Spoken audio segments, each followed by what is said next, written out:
here's hip-hop artist and campaigner Lowkey. Lowkey, welcome to the mother of all talk shows. It will come as a surprise to many that even you, an artist of global reach, are now threatened with cancellation. Tell us what's happened. Thank you so much for having me, George. It's great to see you again after so long. I think it's important to establish, firstly, that the allegation of incitement for things that Palestinians do is quite clear as an excuse used by the Israeli state to imprison hundreds yearly. You know, the Palestine Prisoner Studies Center found that between 2015 and 2018, 500 Palestinians were arrested and imprisoned under the charge of incitement for things that they posted on social media. Many of them were journalists, and many of them were, in fact, children. You even had the example of a 15-year-old in Jerusalem by the name of Tamara Abu Leban, who wrote the words, "Forgive me," on her Facebook. And her house was raided by the Israeli police because of this. You had the example of Darin Tatur, who wrote her poem, "Qawim ya sha'bi qawimhum," resist them, my people, resist them. And she was also arrested and spent 3 years from house arrest to prosecution in court. She spent 5 months in prison, where she used the zipper from her hoodie to write on the wall of her cell. Now, the very same allegation of incitement is being used against me by We Believe in Israel, led by Luke Akehurst, who describes himself as previously serving as a political consultant to arms companies for their arms sales to the Ministry of Defense. It's obviously the project of BICOM, the largest Israel lobby group in this country. And so the allegation is that my song, Long Live Palestine, incites violence. And, you know, because of that, I'm facing a campaign to push my music off of Spotify. But also, in addition to that, I'm facing a campaign against me in universities to ban me from being able to speak in universities. It's a sorry state of affairs, George. Now, Long Live, you've written many great songs, but Long Live Palestine is, I think, your masterpiece.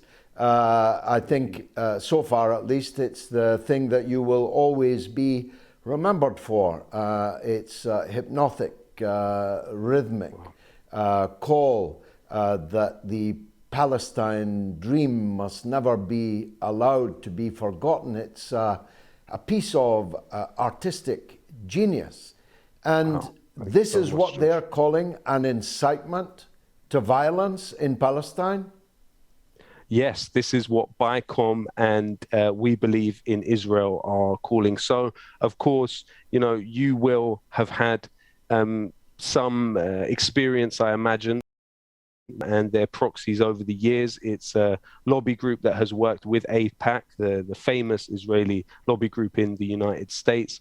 It's led by Richard Pater, who is currently in the reserves of the Israeli occupying forces and previously worked for the Israeli Prime Minister in the Prime Minister's office. So how is it you can have a lobby group which is literally led by somebody in a foreign army, which has all types of relations with both the Labour Party and the Conservative Party in this country? And it's really that campaign, pushing that campaign forward, that, you know, we are seeing. But at the same time, George, we have been fortunate enough to gather support from many, like Roger Waters, others, prominent people in the music industry, former UN Special Rapporteur, one of the princesses of Jordan. You know, we've been very, very fortunate to receive support from unexpected places, and we will continue to assert the sanctity of Palestinian life and assert my right to make music about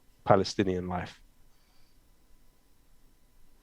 Now let's break down the two fronts. I don't speak in many universities now myself because, as you infer, I have myself faced similar difficulties to you. But what's happening? Are you being uninvited by universities, or is it when you get there, there's a mob waiting to try and stop you speak? Well, I mean, the truth is, George, that what you did with Viva Palestina really broke the mold. You caused a real glitch in the matrix by bringing people like myself and others and taking us to Gaza to meet with the Palestinians and to support them. So, of course, it's not a surprise that their mobilization against you would be ferocious. What we're talking about with Cambridge University, I was due to speak there. And then following on from that, I was, of course, due to speak at the NUS. And both of these were blocked by a sophisticated mobilization of different forces, both on and off campus. And again, hand in hand with the mainstream media in this country, really across the spectrum of what is considered the acceptable left to the more right-wing side of things, with the Daily Mail and, of course, that touchstone of the establishment, the Times newspaper, and the Daily Telegraph, of course, becoming involved also. And so what that meant is it forced the societies which were inviting me into quite difficult positions. And, of course, it's the cynical use of, a definition of anti-Semitism, which is, of course, agreeable to the Israeli government and is largely focused on the idea that if you criticize Israel, you are therefore now defined as an anti-Semite. We are, of course, talking about the IHRA definition of anti-Semitism, which says that if you say that Israel is a racist endeavor, for example, then you are now making an anti-Semitic comment and you are an anti-Semite. And so that has been used to great effect to chill freedom of speech in universities. We've seen thousands, George, across these years sacrificed at the altar of this this lie. People have lost their livelihoods. They've been disqualified from the right to participate really in politics in this country, and throughout the Corbyn years, the Israel lobby fortified its forces to no end. And so really this is the logical extension of that. Of course, it would begin to extend its hand into the artistic sphere.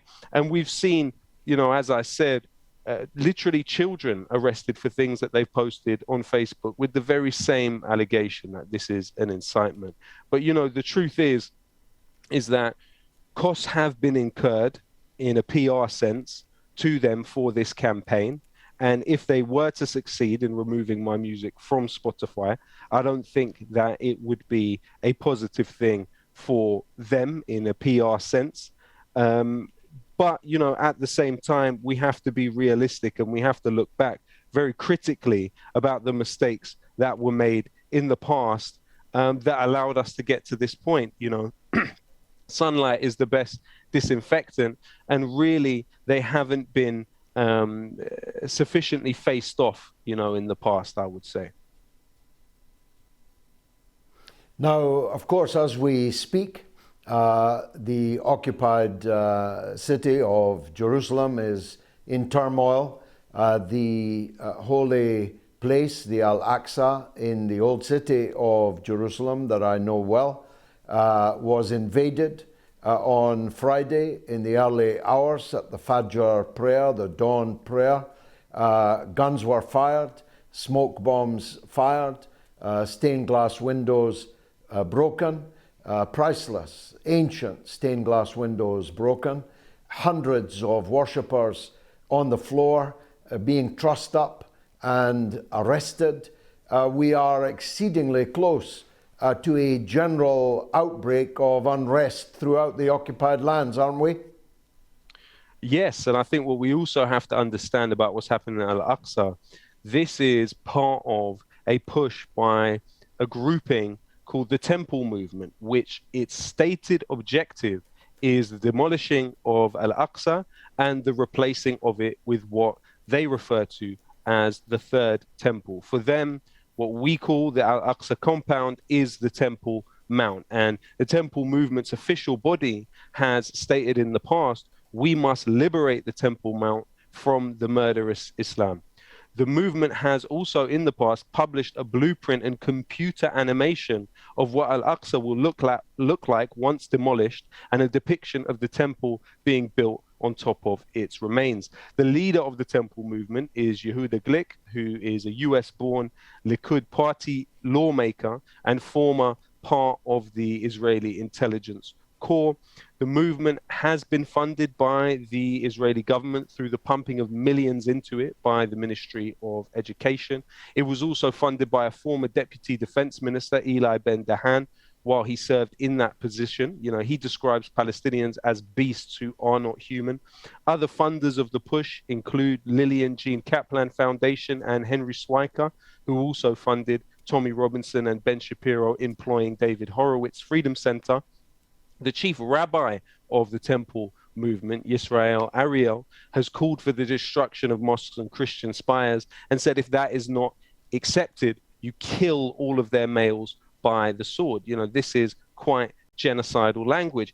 And, you know, the chief rabbi of the temple movement was given an award by the mayor of Jerusalem for his work with the temple movement. You also have the support of the Israeli ambassador to the UK, Hotevli. She supported the organization, speaking at its events, saying that her dream is to see the Israeli flag fly over the Temple Mount. Other supporters of the idea, of course, include the Justice Minister, Eliot Shaked, and the architect of the anti-BDS Ministry of Strategic Affairs, Gilad Erdan. So what must be made absolutely clear to everyone watching, horrified what is happening in Al-Aqsa, is that you have a concerted push which is backed by key Israeli state institutions to demolish Al-Aqsa. And it is my great fear that a lot of the normalization that has taken place with Arab states in recent time is very much serving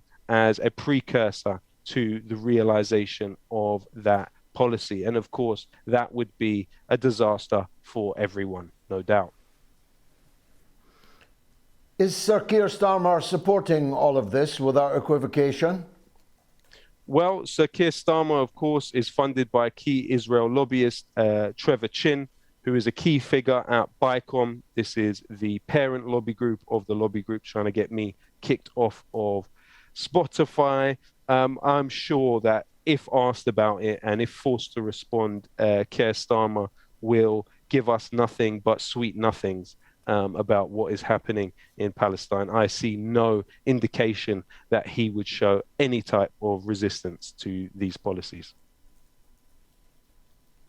It's a sorry state of affairs.